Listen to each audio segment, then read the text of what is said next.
Hello, lovely listeners, and welcome to part 2 of What the Pause. This time I'm going to be doing a countdown of the top 10 questions nobody warned us about. Is this perimenopause or am I dying? So have you ever Googled, I'm sure you have, or used an AI, for is this perimenopause or am I dying at 3 a.m. while you're staring at your ceiling, while you're sweating, while your brain is replaying every awkward thing you've ever said, and zero patience left for anyone breathing nearby? Same. Because perimenopause doesn't ease in gently. It doesn't knock politely. It kicks the door in like, surprise, bitch. Here's anxiety. Here's rage. Here's exhaustion, although you slept. And no, nobody warned you about these things. My mother certainly didn't. So today we're going to do this properly. We're counting down the top 10 questions people ask in perimenopause, from the ones you whisper to the ones that keep you up at night. So if you felt crazy, broken, or like you don't recognize yourself anymore, stay. You're not losing your mind. You're just waking up. So welcome to What the Pause, the podcast we name what's happening so you can stop blaming yourself for it. Today's episode is my top 10 countdown because perimenopause deserves drama.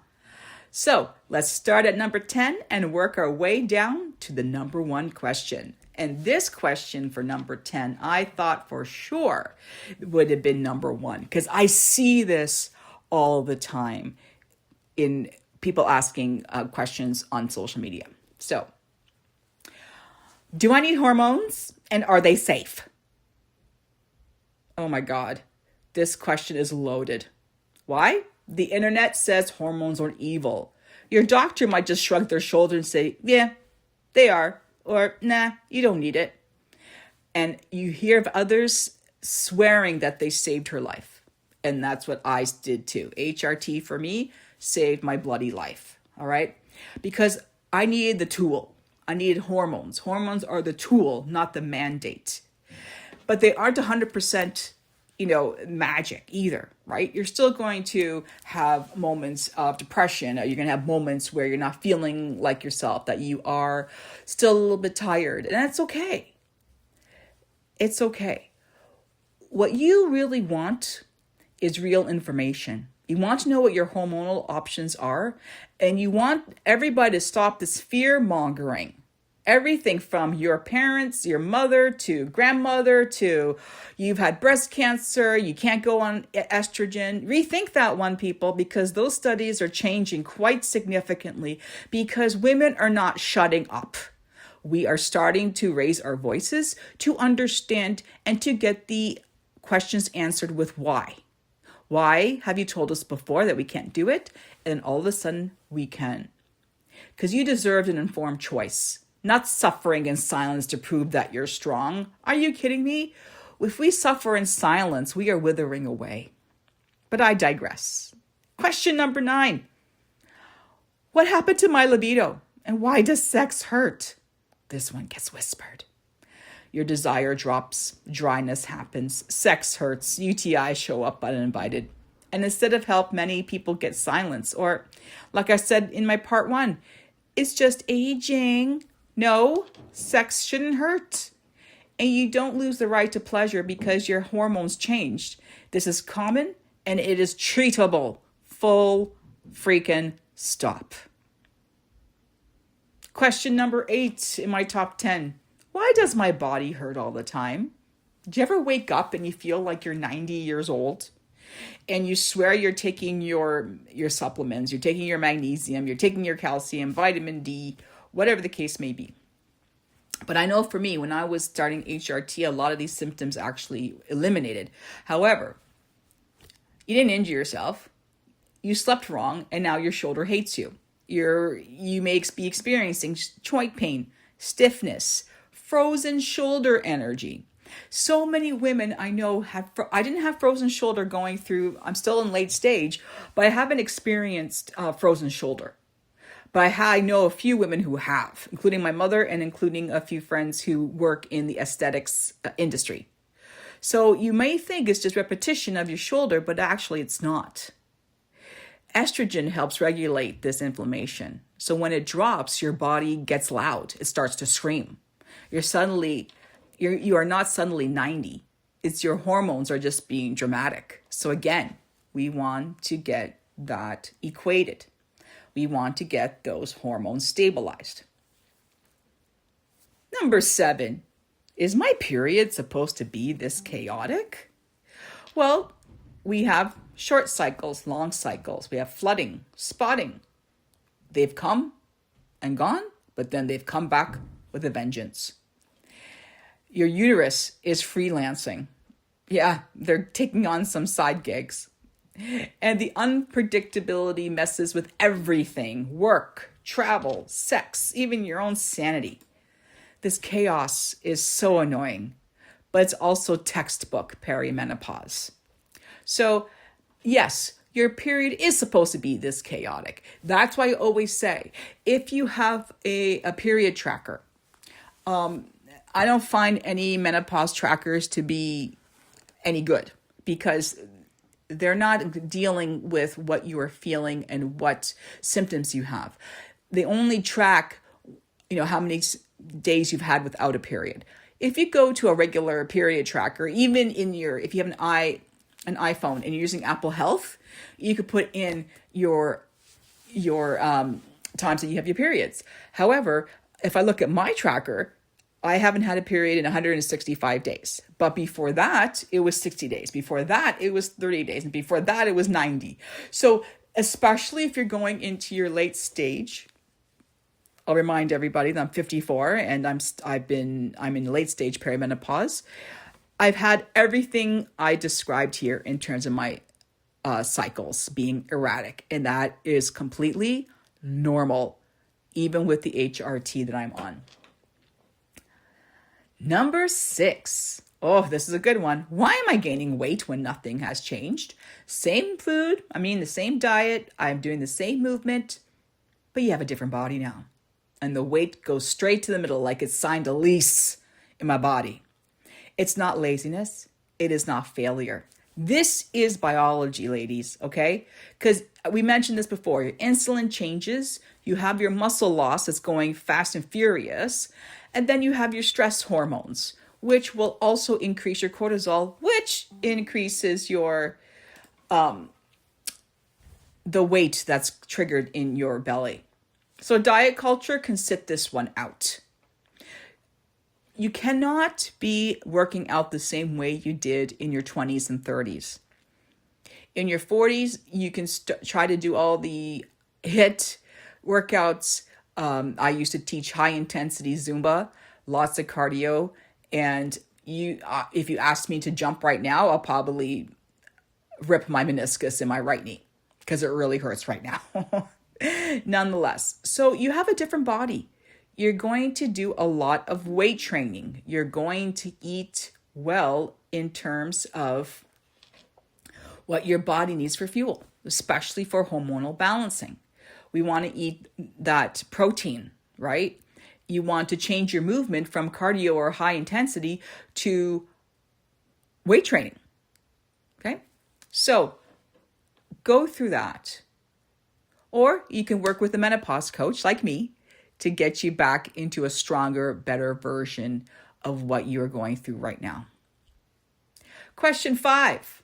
Why can't I think straight anymore?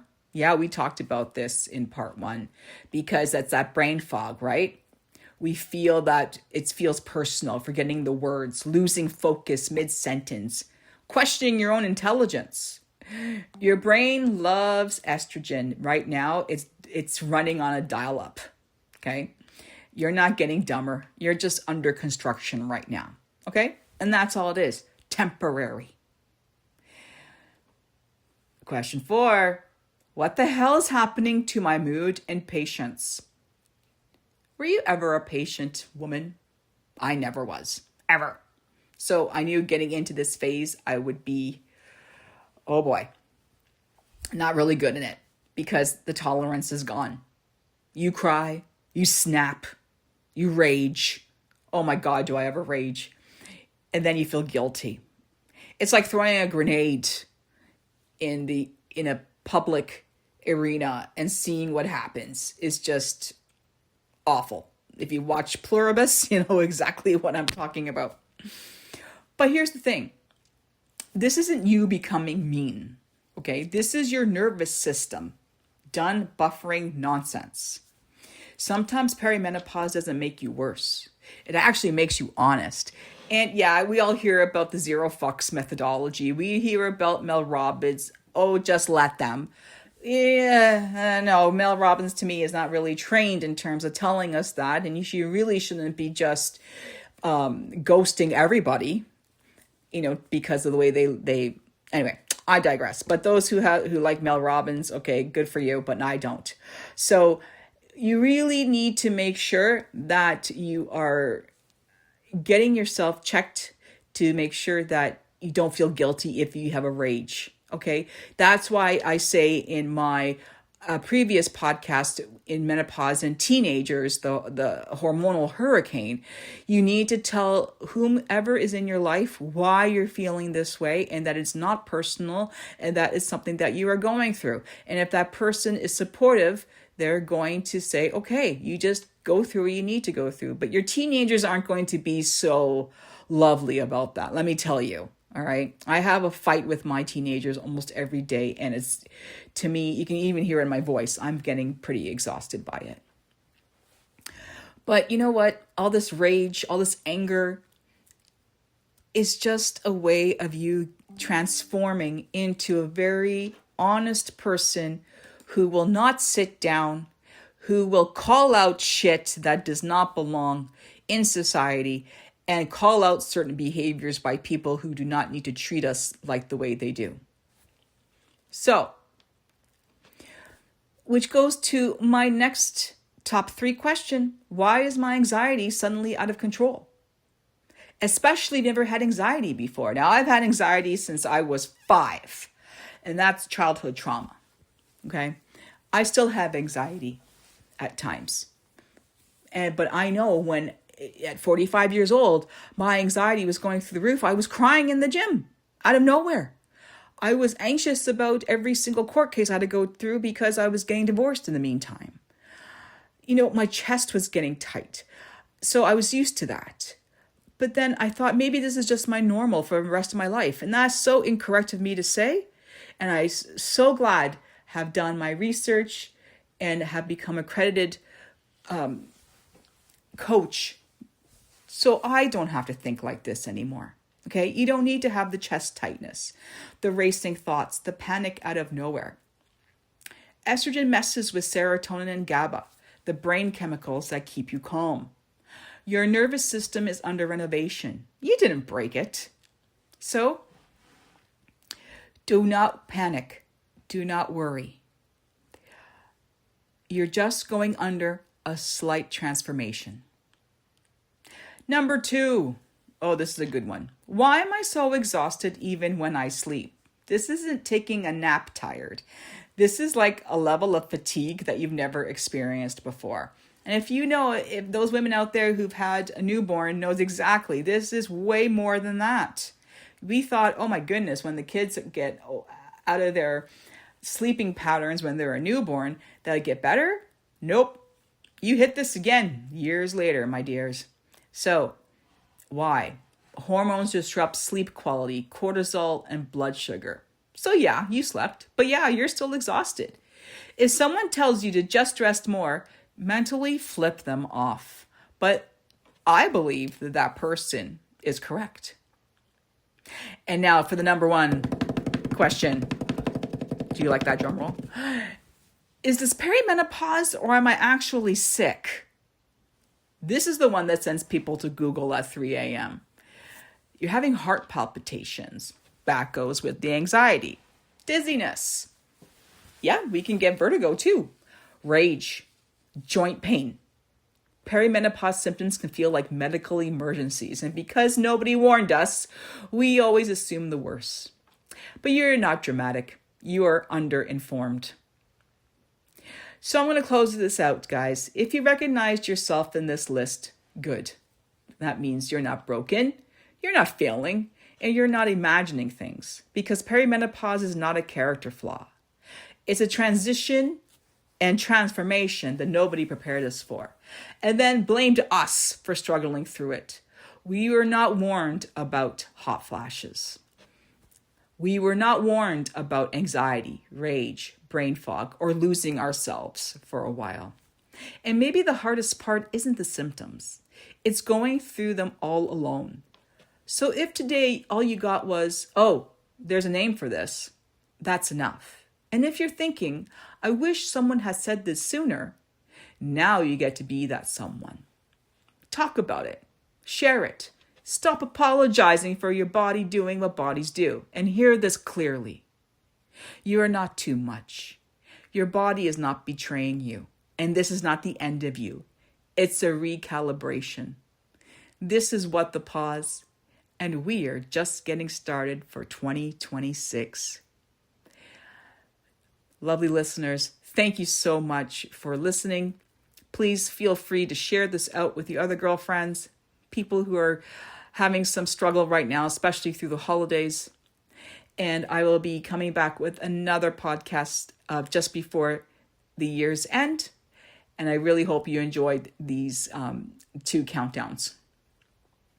Until then, be safe, be well, and embrace the pause. See you next time.